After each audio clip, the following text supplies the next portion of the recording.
We've got a panel standing by. Two of our top political analysts in the States are joining us. We've got Steve Farnsworth and Corey Crowley here to give us their take on this. Corey, what are you expecting to hear from Donald Trump tonight?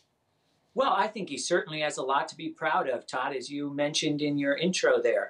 The economy is booming, a massive tax cut package passed, and he could just stand probably for 5 minutes and read off a list of employers who are either giving $1,000 bonuses to their employees that they attribute directly to those tax cuts, or to people who are investing and creating more jobs here in the United States, companies who've come back. He definitely has a powerful economic message to deliver tonight. And I also expect that he'll use the opportunity of this bully pulpit to try to push Democrats into a deal on immigration reform.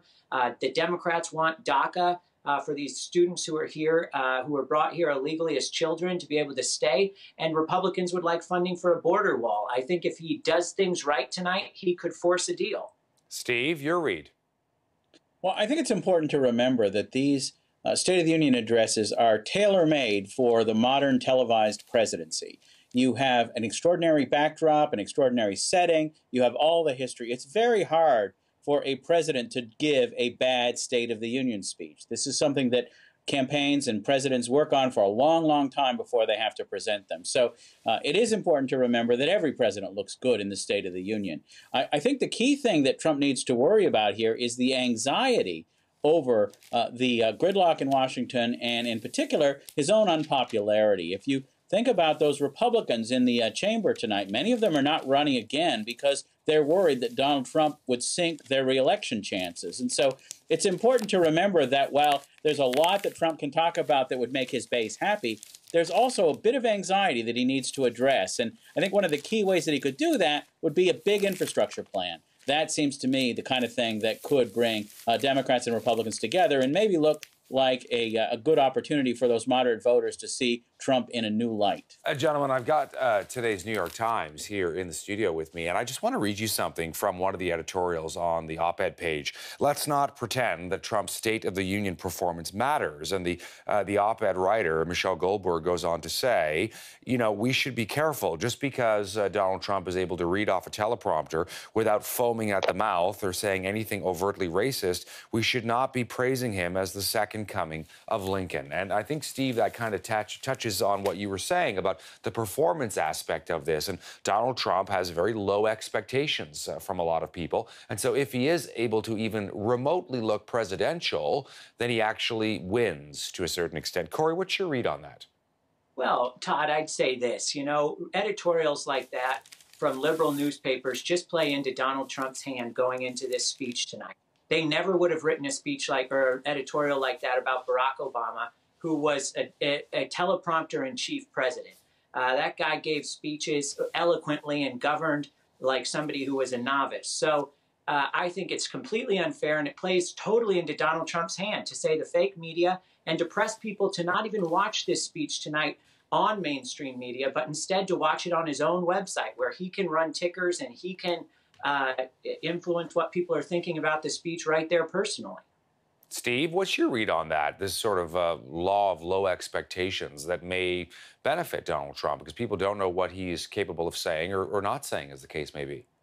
Yeah, I'm not sure why anyone would say that there are low expectations for Donald Trump on television. It doesn't make any sense to me that someone would make that claim.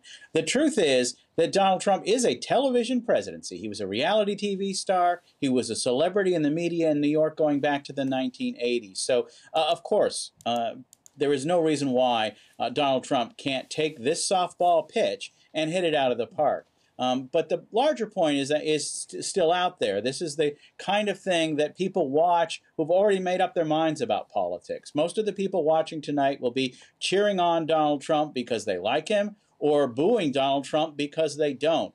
You don't see a lot of minds changed in State of the Union speeches. The people who are less interested in politics and less partisan are probably going to be watching some sitcom rerun instead of giving the evening up to Donald Trump. Something else, Corey, and you mentioned this is a message that has been sent out to supporters of Trump, and we're going to show the graphic here. They are trying to monetize the president's State of the Union speech because on a live stream, people who have donated to Donald Trump will have their names scrolling as he is giving his State of the Union speech.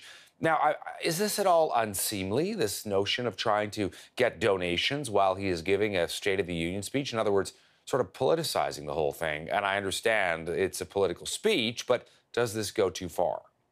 Well, in that case, I do think it does, Todd. You know, Donald Trump did something very similar during his convention speech, where on the Jumbotrons, he rolled the names of donors, called it the opportunity of a lifetime to see your name that big in that big of a setting. But I think when it comes to the State of the Union address, you do need to draw a differentiation between your candidacy in 2020 for re-election and your job as president of the United States to be president of all of America, not just Republicans or the people who agree with you or donate to you. So I do think that's taking it a step far, but it's the natural progression. As presidencies have become more and more political, I think we're going to see more and more of this, where every day of a presidency is about politics and less about public policy. Let me ask you, Steve, whether you think this is an opportunity for Donald Trump. We keep hearing that he is going to try to be more optimistic and get away from that, notion of American carnage, which he used a year ago in his inaugural address, and talk about, bringing people together, working on immigration and on infrastructure and other challenges that face both blue and red United States. Well, I think that would be the wise move for Donald Trump. And it does seem like a likely way to shape this speech, because it's important to remember when you talk about the carnage in your inaugural address, you're talking about somebody else's time at the helm. Now that Donald Trump has been president for a year, the country, in Donald Trump's estimation, and by certain objective measures, does look better. And so you're going to try to emphasize that. But that only gets you part of the way to where you need to go as a president, because with the midterm elections coming up, with a lot of people in public opinion polls feeling negatively about Donald Trump, a lot of people having their doubts about whether the tax cut will help them personally. They think it's too much tailored towards the millionaires and the corporations. There's a great deal of opportunity for Donald Trump if he does try to offer up an olive branch. You want to offer up the red meat, of course, to the activist crowd, and you'll do that with a tough line on immigration. But you also want an olive branch, and that's where I think the infrastructure conversation would be really, really valuable for Trump tonight. Gentlemen, great to have the two of you on today. We appreciate you making time for us on a Tuesday.